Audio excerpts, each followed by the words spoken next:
Ya pemirsa, dialog kembali kami lanjutkan, kita ke Mas Yoki. Mas Yoki kan ini Tiga Darah ini di tahun 1956, ini artinya sudah 60 tahun berlalu. Tadi dikatakan juga seluloidnya juga tidak dalam kondisi prima ya. Ini artinya proses restorasinya butuh waktu berapa lama? Ya, jadi proses restorasi itu ada dua tahapan. Pertama restorasi fisik namanya. Film seluloidnya itu mesti diperbaiki secara fisik. Ada yang bolong, ada yang robek, ada yang terputus gitu. Itu kita mesti lakukan perbaikan. Dan kemudian tahap kedua secara digital, restorasi secara digital. Baik itu dalam format 4K, 2K, HD dan sebagainya. 14 bulan itu. Sorry, waktu totalnya jadi kalau dari restorasi fisik sampai dengan restorasi digital itu kurang lebih 17 bulan. 17 bulan ya. Setahun setengah. Kamu bisa bayangkan 1 detik film itu ada 24 gambar. Oh oke. 1 detik film. Satu Film ini, detik ya? film ini panjangnya kurang lebih 2 jam.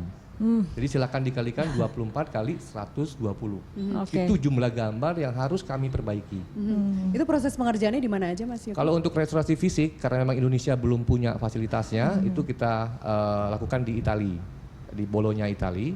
Tapi untuk restorasi digital dan mastering 4K-nya itu 100%, 100% ada di Indonesia. Ada di Indonesia. Kalau kita bicara mengenai sejarah dengan lagu film-filmnya Usman Ismail aja sudah sangat berderet, sudah ada ribuan film dari tahun 50-an gitu. Mungkin nggak sih Indonesia punya tempat restorasi film sendiri, paling nggak untuk mengamankan dulu deh supaya film-film tahun 50-an ini nggak rusak gitu. Ya itu yang selalu saya sampaikan pada berbagai kesempatan, termasuk sekarang, bahwa yang paling penting itu bukan merestorasi film, tapi memiliki tempat penyimpanan film yang sesuai dengan standar.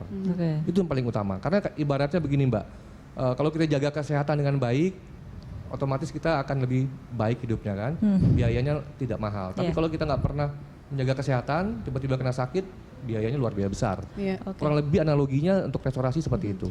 Kalau kita bandingkan dengan luar, misalnya kita lihat orang-orang Perancis, baik itu kaum tua atau kaum muda kan memang sangat menikmati film klasik, sehingga film klasik itu memang dilestarikan seperti itu. Di negara mana juga kemudian yang namanya restorasi mungkin bukan tren baru yang dilakukan sekarang, tapi sudah merupakan program berkepanjangan. Anda menilai perfilman Indonesia ataupun pemerintah Indonesia sudah ada ke arah sana tidak sih? Sudah, saya pikir kita juga tidaklah terlalu ignorance banget ya. Semua pihak, baik itu pemerintah, swasta dan sebagainya itu sudah melakukan. Cuman karena terbentur dengan administrasi, artinya prosedural, biaya dan sebagainya itu membuat agak terhambat. Padahal sebetulnya menyelamatkan arsip film itu udah menjadi ketentuan dari PBB. Jadi itu suatu keharusan, kewajiban.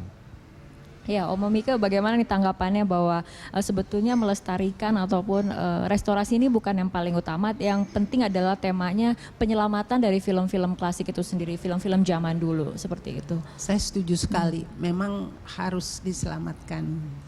Dan orang yang menyelamatkan itu buat saya juga pahlawan ya. Mas Yoki pahlawan. Terima kasih, terima kasih. Iya, dengan begitu kita bisa lihat ya. Kalau enggak kan ya kayak tadi misalnya Tiga Darah yang kemarin sudah premier di awal Agustus. Kita nggak ngerti sama sekali Tiga Darah mana yang dimaksud kan. Yang ya kalau yang lahir tahun 80, 90 atau 70-an akhir ya taunya itu grup musik zaman dulu. Tiga Darah yang Paramita Rusady, Ita Purnamasari ya kalau nggak salah, seperti itu. Mas, jadi ini ternyata bukan film pertama Indonesia yang direstorasi ya? Bukan. Sebelumnya sudah ada 2 lainnya. Dua yang lainnya ini sempat muncul di bioskop nggak sih?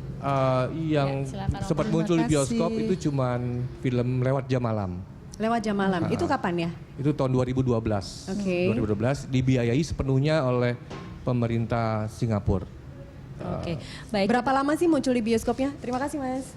Saya tidak memiliki data yang akurat, tapi saya perkirakan itu kurang lebih sekitar 1 minggu, 2 minggu. Gitu. Itulah kenapa kita susah sekali ya ngikutin perkembangan film-film Indonesia, karena baru muncul kemudian 2-3 minggu kemudian langsung hilang gitu dibanding dengan film-film Hollywood misalnya yang bisa kita nikmatin setiap saat. Ya, kita ke Oma dulu nih. Oma, kalau misalnya kita lihat dari inti cerita Tiga Darah itu sendiri, Oma melihat apakah kemudian tema seperti ini juga masih relevan dengan sekarang? Mungkin orang yang akan ke bioskop nonton restorasi Tiga Darah merasa sungkan. Ini kan tema dari zaman dulu, jadul lah istilah seperti itu. Tapi Anda melihat relevansinya dengan zaman sekarang kayak gimana sih, Oma? Tema dari Tiga Darah ini kan komedi dan musikal. Ya. Sekarang ini nggak terlalu banyak yang dibikin ya. Tapi kalau saya lihat juga memang tema dari film-film kita itu beraneka ragam, ada action, ada macam-macam lah gitu. Kalau inti atau tema besarnya dari film Tiga Darah ini apa? Tentang tiga darah yang apa, mencari jati diri kah, mencari cinta? Ceritanya simpel sekali, Iya. cuma seorang nenek yang pengen cucunya dapat jodoh. Dapat jodoh. Neneknya diperankan oleh Di dalam film itu Iya. oleh Vivi Yang, Oh, almarhum. Vivi Yang, oke. Kemudian dia berunding lah sama putranya, mantunya gitu, Pak Hasan Sanusi. Bagaimana caranya mencarikan jodoh untuk Nunung, Citra Dewi kan sebagai Nunung. Sebagai Nunung. Sampai didatangkanlah teman-temannya. Siapa dong? Ya siapa teman-teman kamu? Salah paham nih si bapak nih. Kan teman tua-tua dong temannya dia kan, kakek-kakek Oke. semua gitu. Kalau mencari Salah jodoh ini lagi. kayaknya temanya tema yang relevan untuk segala waktu ya. Iya, sampai 3 kali kalau nggak salah. Oke. Oma, apa sih kira-kira scene atau adegan yang paling membuat Oma tidak mungkin lupa mengenai film Tiga Darah ini? Ada nggak sih yang spesial sekali di hati? Adegannya ya? jangan-jangan Atau habis itu Oma dapat jodoh. Ada yang Atau menyanyi. Hah? Menyanyi. Yang menyanyi? Oh, Oh, boleh dong Oma. hah? Nyanyinya boleh dong. Lihat di film aja ntar. Lihat di film. Nonton. Bikin penasaran dong ya. Jadi ketika itu kan musiknya Saiful Bahri, Iya. band orkestra ini sekali ya, terkenal sekali. Terus waktu itu yang harusnya nyanyi itu Siti Nurrohmah, bintang radio. Nggak tahu gimana hari itu halangan, dia tidak bisa datang. Sementara semua sudah di studio kan, gimana ini? Akhirnya saya dipanggil Pak Usmar, Mika coba kamu yang nyanyi gitu. Kebetulan saya memang sebelum di film saya nyanyi dulu di radio. Oh, oke. Jadi ya udah, lagunya baru dikasih itu waktu juga. Baru itu waktu belajarin sebentar ya, terus direkam kalau nggak salah. Saya lupa kalau apa waktu syutingnya direct ya, saya juga lupa gitu.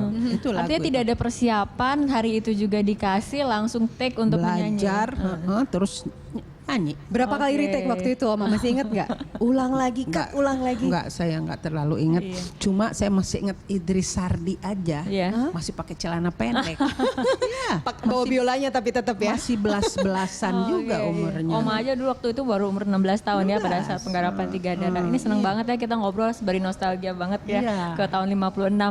Ini Mas Yoki juga kayaknya ada adegan yang scene yang favorit nampaknya ya di film Tiga Darah ini. Setelah menggarap 17 bulan gak mungkin dong gak ada yang attach gitu. Di balik tantangan apa nyelesain yang bolong-bolong tadi. Ya sejujurnya sih saya sebenarnya memang tidaklah saya sampai sekian ratus ribu frame saya lihat karena ada timnya kan Ya, yang ada kerja. tim ya. Saya cuma melihat mana yang paling rusak. Oh ini yang paling rusak. Sekarang hasilnya gimana? Oh luar biasa bagus gitu, seperti itu. Oh ini bagian ini nggak bisa diperbaiki lagi Pak, misalnya gitu. Ini udah hancur sekali ya. Akhirnya dibuang kalau sampai tahap nggak bisa Tetap- diperbaikin lagi. Tetap disimpan. Oh jadi the whole film yang ada di restorasi ini semuanya as is dengan yang lama. Betul. Tadi kalau misalnya ada yang kerusakan seluloidnya yang tidak bisa diselamatkan, artinya apakah kemudian tidak bisa direstorasi ataupun misalnya yang sudah direstorasi dengan baik memang tetap dijahit dengan yang rusak itu atau bagaimana? Ya artinya gini, jadi dari sekian ratus ribu frame itu pasti ada bagian-bagian, Iya. utamanya bagian awal reel biasanya, Uma. Oke. Itu yang rusak karena dia berada di paling luar. Oh, oke. Kan kalau kalian ingat Iya, pita itu iya. kan. Ini yang bentuknya luar. kayak bukan piringan hitam ya, tapi Bukan, pita pita. film ya. Kayak Oke. pita Saya dengar yang rusak parah reel 5. reel 5. Oh, iya. Itu rusak sekali. Dari pihak Itali pun juga nggak bisa lagi memperbaikinya, sudah maksimum. Nah akhirnya dari kita digital sampai di kita kan sudah rusak juga kan. Kita coba perbaiki lagi semaksimal mungkin ya, tetap ada kelihatan sedikit goyang-goyang segala macam. Oh, artinya kalau tidak bisa diperbaiki itu restorasinya tidak sempurna, tapi Ya. masih bisa ditayangkan. Cuman beberapa detik doang. Oh, beberapa Jadi detik, Tidak semua film, tidak cuma semua. beberapa bagian aja. Seperti saya bilang tadi, 1 detik film ada 24 gambar. Oke, bisa cerita nggak sih yang reel 5 tadi yang dikatakan paling rusak parah seperti itu? Ini adegannya ketika bercerita tentang apa? Mas Iya. Yoki masih inget nggak? Sehingga semangatnya harus diselamatkan nih, mau nggak mau harus Itu bisa bagian diselamatkan. tari menari. Oh, Nah, jadi waktu itu emang paling penting Oma sih. Mika lagi nari. Lagunya Dendang Gembira. Oh, oke. Ada yang pakai joget juga. Iya, lagu Asik. gembira, lagu gembira Ada kalau saya yang salah. dancing. Iya, betul. Pas dancing Kayak itu. Caca itu. Itu bener-bener gambarnya hancur sekali. Oh, oke. Bahkan suaranya pun hancur. Film Tiga Darah ini film lengkap menurut saya. Ada lagunya, ada tarinya, ada dramanya, yang nggak ada cuma satu. Berantemnya. Jangan dong, tiga darah masa berantem.